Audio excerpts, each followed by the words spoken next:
Athletes, hands up. Do you all have your coaches here? No? Okay, who does have their coach here? Okay, give those pieces of paper to your coach.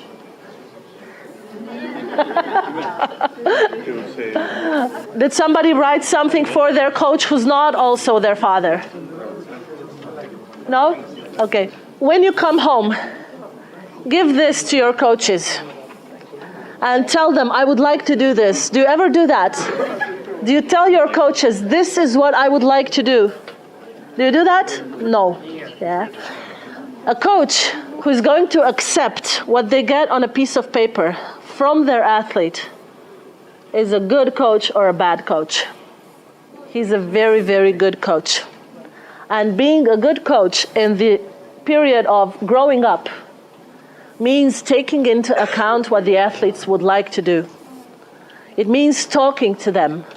It means discussing things, and it means being good in communication. And when you're good in communication, you can accept their wishes, even if you don't agree with them completely. What if somebody wrote to you, I would like to have 10 minutes to structure by myself in each practice. What would you do with this? So coaches are used to planning the whole practice, right? You have an hour and 30 minutes. You will schedule every 90 minutes. So you will know what you'll be doing every time. And an athlete comes and says, I would like to have 10 minutes to structure by myself. I will do stuff connected to table tennis, but I would like to decide what I'll be doing. What will you do that with? Will you take that and put it into practice or not? Yes. Will you do that every time? No. Because then you'll only have a minute, an hour and 20 minutes of practice that you can control. But if you do that every now and then, if you have that on Tuesdays and Fridays, it's enough, right? Building a compromise is one of the key communication skills of every coach. Coaches like to think that they're bosses. A coach is a boss.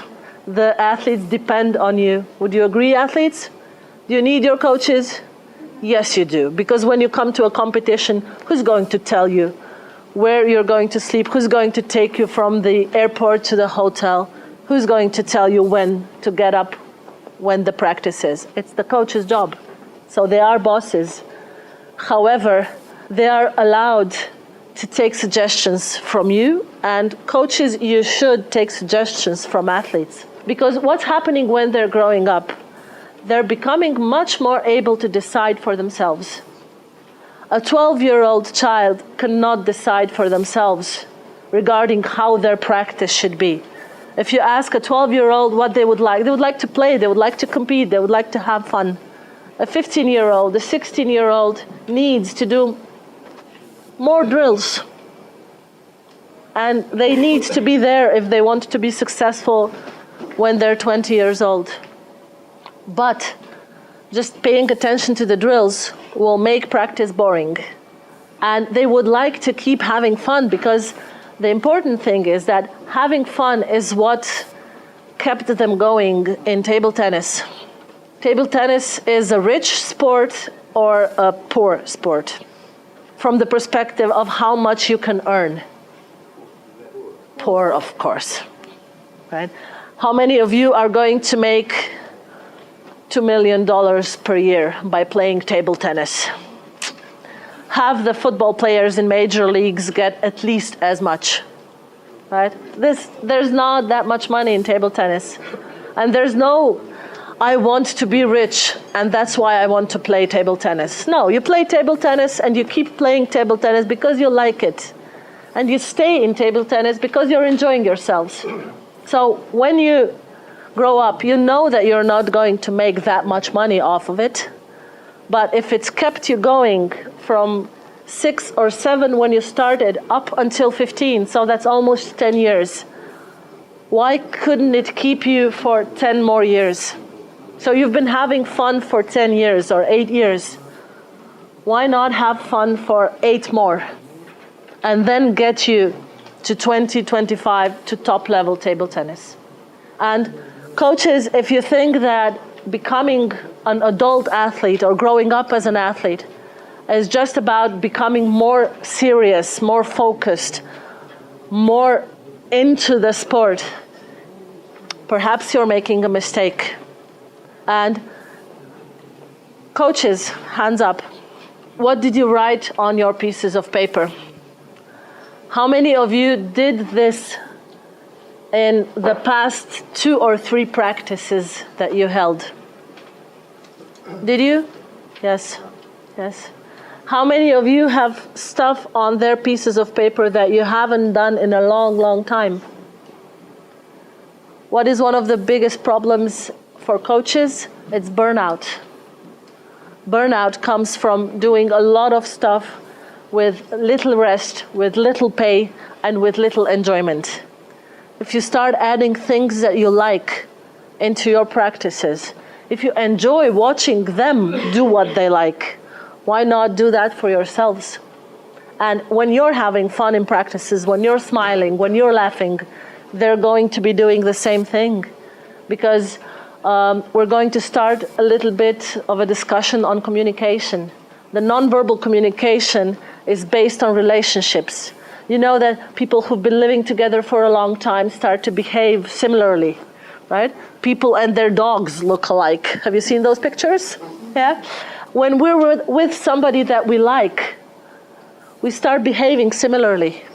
And when somebody we like smiles and laughs and has a good time, we are going to have a good time because we're connected to this person. So a coach who comes in with a face like this every time is not going to create enjoyment in their athletes. It's going to create resentment. It's going to create dullness, boredom, anger. But you need to have fun in order to be good. I think we've agreed on that. One more thing. At which age does fun become less important than results on a competition? Yeah?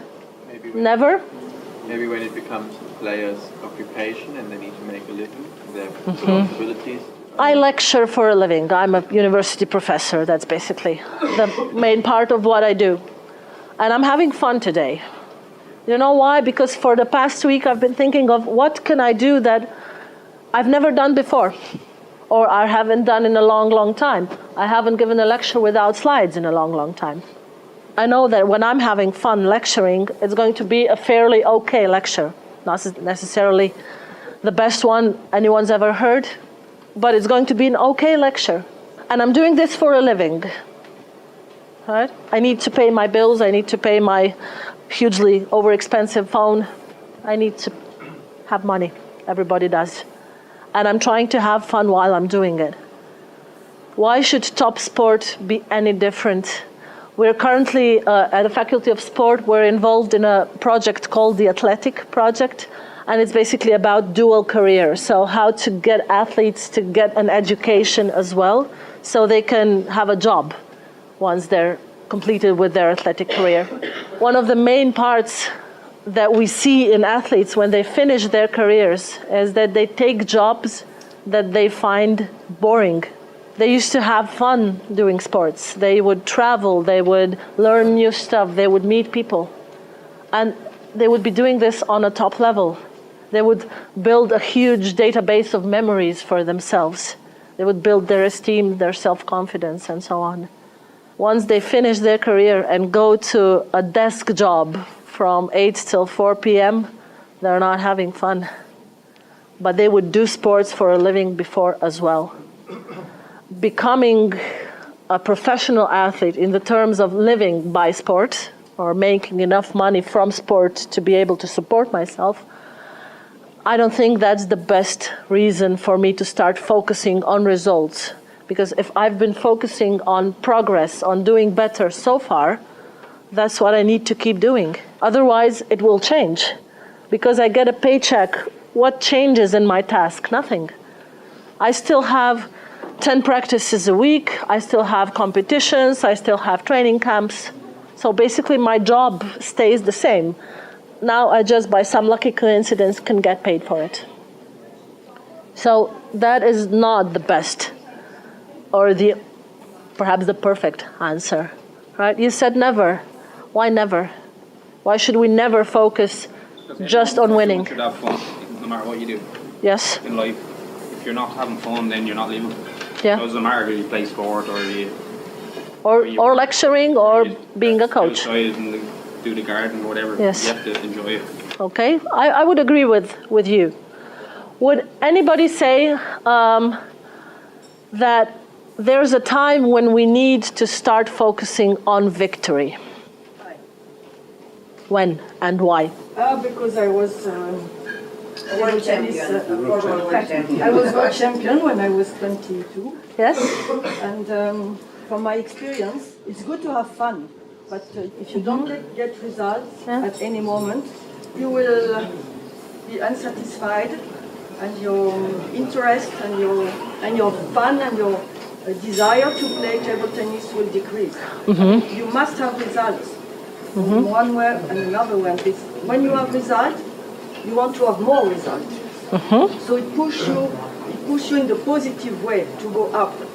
If you practice hard and you get only defeats or unsatisfying results, then you go down, and then the negative comes, other negative things, and so on. So it's a reason why for me, of course I agree we have to keep fun to play table tennis. Yeah. And I still like to play table tennis myself, even if I don't play competition anymore. But at that time, and before, when I was 15, I was 11, without results, I can tell you that I would have probably do another Finished, thing. yes. I wanted to be dancer, Okay. ballet dancer. But at one moment, I got results in table tennis, and I said, okay, I will continue, because it's good, I am satisfied, and so without results, Yeah? no way. But are we talking about the same thing? I don't know. Yeah, I think that perhaps we're not. What happens a lot of times is that people just start to focus on results and say, now fun is not important anymore. And what you said is basically the perfect answer to my question. You need to have fun all the time. And the more fun you will have, the better you will be. And eventually, the better you are, the more successful you will also be in competitions.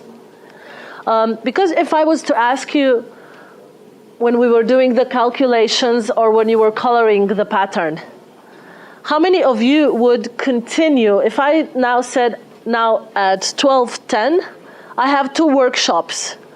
One is for improving your math skills, and the other one is for coloring beautiful patterns.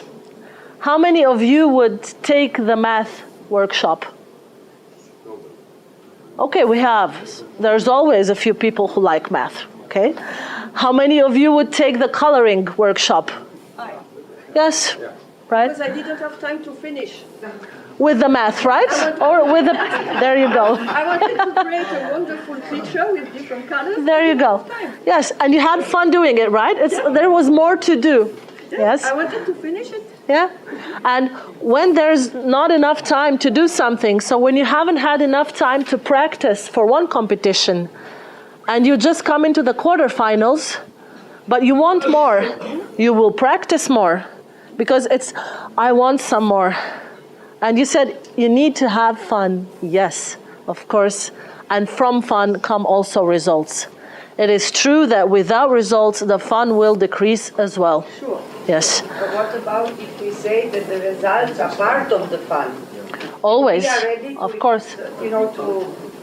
to sacrifice and work hard, but it's part of the fun, no? It's 2 different fun. Like there's a fun just to have fun and go and play stupid things. Yeah. There's also, I think, the top athletes, like the top golfers in the world, their fun is to be in the hardest, toughest competition. Yes, And to play to play on the playoff hole at the Masters. Yeah. That's fun. We're not, of course. That's fun for them. We're not discussing the type of fun where you would bring Legos to practice or where you would bring books for your athletes to read and practice, or where you would give them 10 minutes to play video games. No. But we're talking about fun of doing something that you like. If somebody of the athletes would write, I want 10 minutes to structure by myself in practice, of course they mean to do something connected to table tennis, to do a drill they like, to perhaps play a few points, to play games about table tennis. It's not fun sitting down and check if my nails are clean, or play a video game, or check Facebook postings. No, we're talking about fun connected to the activity that you're doing. It's not playtime fun. It's not children's fun. It's athletic fun, which means they wouldn't be here if they didn't have fun connected to table tennis. So I would go with your answer. Never stop having fun, but I would add this part that you said. Having fun will bring results, and results will enhance the fun. Because it's fun to see that you're doing good, isn't it? Yeah. Yes. And of course, when you're matching how much time you need to spend for playing sports on a high level, or when you're 15 years old, right, you need to adapt your lives to sport, don't you? Yeah. Yes, you have less time for school. You have less time for friends. You need to give up weekends, vacations to practice. Right? It's a sacrifice. You wouldn't be doing that unless you were having fun with it. This is your type of play, basically. No. Sorry. It's not a sacrifice because you like to do it. It's a sacrifice if you talk to other people who doesn't practice any sport, and you tell them, oh, I don't go to cinema, I don't watch TV, I have no time, I just practice, and I have school to do, and so on. For them, it seems to them that it is a sacrifice. Yeah, that's what I'm saying. For us, it's not a sacrifice. No, it's a choice because they've been doing it for a long time. Yeah. For us, it's not a sacrifice. I don't regret that I didn't go to cinema with my friends when I was 15. No, I'm saying from the general perspective, they give it up, they sacrifice that. For us, it's not a sacrifice. Of course, they wouldn't be doing it if they saw it as something difficult. They would stop sooner or later. Enjoying the process. Enjoying the process with of playing table tennis. Yes. Okay.